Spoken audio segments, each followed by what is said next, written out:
신약성경 사도행전 15장 1절에서 11절입니다.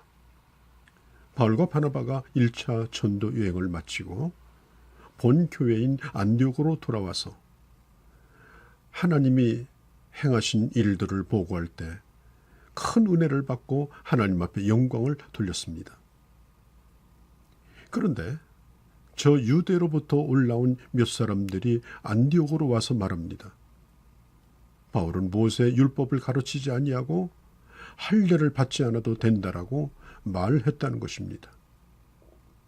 자, 이 문제로 인해서 안디옥 교회는 어수선하게 되었습니다. 할례는 꼭 받아야 되는 것이냐, 예수를 믿어도 이것은 의무사항이냐라고 하는 것이 논쟁거리가 된 것입니다. 왜냐하면 그때 당시에 누구든지 예수를 믿기 전에 이미 유대인들은 할례를 받고 있었기 때문에 그것을 당연하게 생각을 하고 있었습니다. 창세기 17장에 보면 할례에 대하여 하나님께서 말씀하죠. 남자는 다 할례를 받아라. 이것이 나와 너희 후손 사이의 언약이라고 말했습니다. 그래서 유대인들은 할례를 받음으로 자기 자신들이 선민이라고 하는 자부심을 갖게 됩니다. 또 몸에 이 외가적 수술을 통해서 마치 문신을 새기는 것처럼 어디를 가든지 선민이라고 하는 것을 잃어버리지 않도록 그렇게 한 것입니다. 그런데 이 할례가 나중에는 그 본질적인 의미는 사라지고 이제 형식만 남게 된 것입니다. 예수 믿는 사람들 사이에도 할례를 받지 않는 사람은 구원이 없다. 이렇게 극단적으로 말하는 사람이 있습니다. 자, 그러면 사도 바울이 이방인들에게 가서 복음만 전했지 할례를 받으라고 하지 않았다면 그 이방인들에게 정말 구원이 있겠느냐라고 하는 이런 심각한 문제에 부딪히게 되어집니다. 사도 바울은 로마서 2장 25절에서 이렇게 말합니다. 표면적인 유대인이 유대인이 아니며 표면적인 육신의 할례가 할례가 아니다. 이제는 이면적인 유대인이 유대인이며 할례는 마음에 할 것이라고 했습니다. 만약 할례를 받는 것으로 우리의 신앙생활이 시작된다면 예수님의 이 십자가의 복음은 다 무너지고 맙니다. 바울은 빌립보서 3장 3절에 빌립보 교인들에게 편지합니다. 하나님의 성령으로 봉사하며 예수로 자랑하고 육체를 신뢰하지 않는 사람이 바로 영적인 할례를 받은 자라고 말했습니다. 자, 이 할례 문제를 통해서 안디옥 교회가 어수선해졌습니다. 또 2차 전도 여행을 떠나야 되는데 이방인에게 복음을 전해야 되는데 이 문제를 분명히 하지 않고서는 2차 전도 여행을 시작하기가 어렵게 되어버렸습니다. 그래서 바울과 바나바와 안디옥 교회의 몇 사람이 예루살렘에 있는 예수님의 사도와 그리고 장로들에게 이 문제를 가지고 가서 의논하기로 합니다. 물론 성경에서 본질적인 진리에 대한 것을 가지고는 논쟁을 하지 말라고 했습니다. 이것은 본질적인 진리는 논쟁거리가 되지 않는다라고 하는 것이죠. 자, 그러면 할례라고 하는 것은 종교적인 성격도 띠고 있지만은 유대인들에게는 종교 문화적인 것입니다. 그래서 예루살렘 교회에서 기독교 역사의 최초의 회의인 예루살렘 1차 회의가 시작이 되는 것입니다. 물론 바울은 자기 권위를 가지고 안디옥 교인들에게 자기 견해를 밝히고 그리고 계속해서 자기 의사를 굽히지 않을 수도 있습니다만은 그렇게 한다고 하면은 또 문제의 여지는 남아있기 때문에 그의 신앙의 선배들 그리고 예루살렘 교회에 세워주신 하나님의 권위 앞에 의논하여 이것을 결론을 내리고자 한 것입니다. 오늘 우리 현실 속에서 예를 들면 뭐 주일날이 안식일이냐 아니면 주일이냐. 안식일의 정신을 가지고 여행도 하지 말고 아무것도 먹지도 말고 불도 피우지 말라. 차도 타지 말라.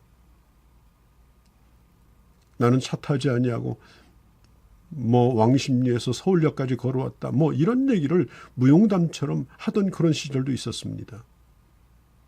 또 교회 안에서 축하의 일을 행사를 할 때 꼭 찬송가만 불러야 되느냐. 뭐 가곡이라든지 유행하는 그런 노래는 안 되느냐. 뭐 이런 논란의 여지도 있습니다.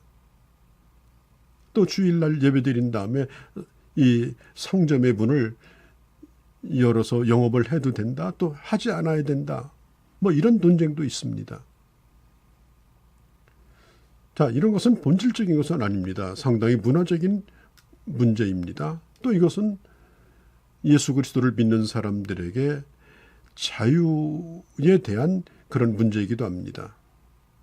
그러나 교회가 어떤 기준과 결론을 내리지 않으면 또 혼란에 빠질 수도 있기 때문에 이런 문화적인 문제에 대해서도 어느 정도 교회가 가이드라인을 제시하는 것도 중요합니다.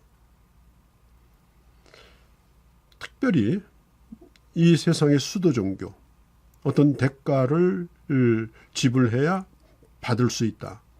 이런 생각에 익숙한 사람들은 공짜로 구원받는다.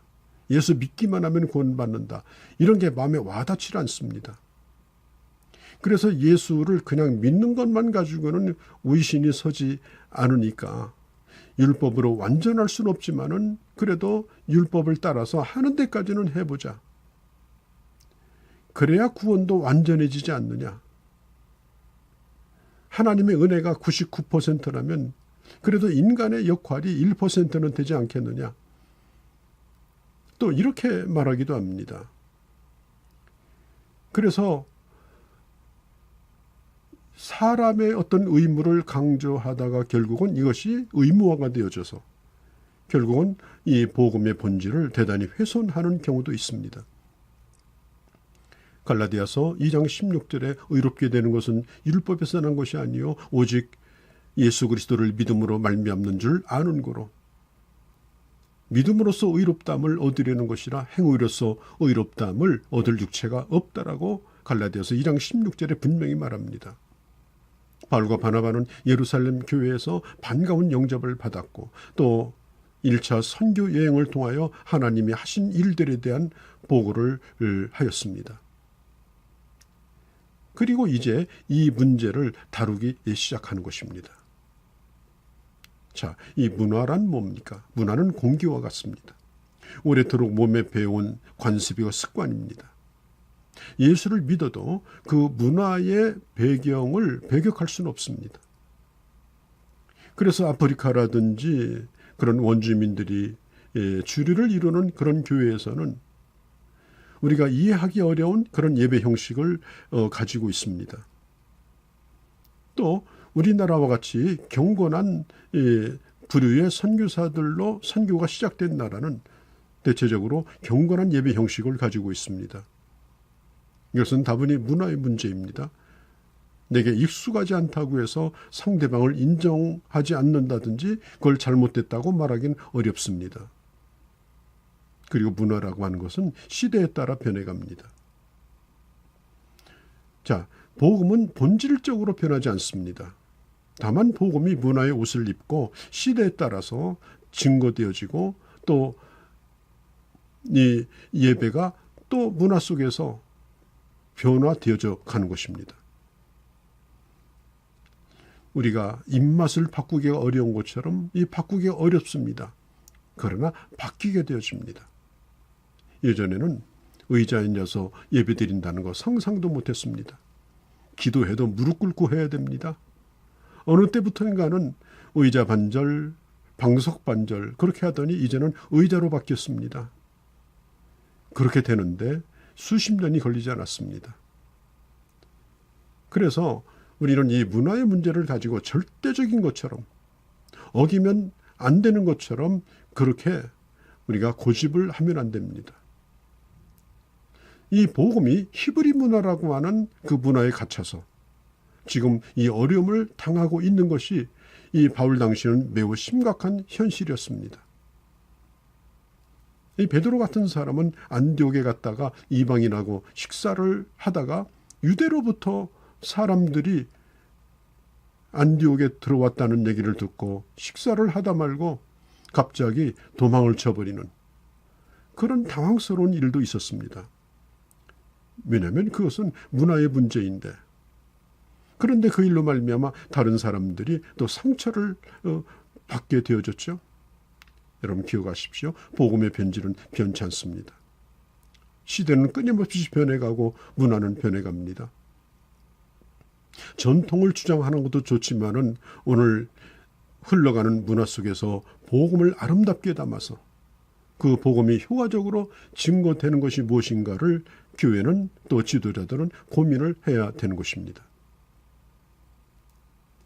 자, 오늘 이 예루살렘 교회에서 사도들과 그리고 베드로는 이 문제에 대하여 오늘 하나님께서 어떻게 일하고 계신가, 그런 현상적인 것, 그리고 그런 이 사역에서의 역사들에 대하여 구체적으로 듣고 그리고 결론을 내립니다. 9절에 보면 이방인이라도 오직 예수만 믿음으로 구원을 받는다. 이방인의 구원과 유대인의 구원이 따로 있는 것이 아니다. 다만 이방인과 유대인 사이에 그런 문화적인 벽을 다 허물기가 어렵다면 절충하는 것도 필요하다.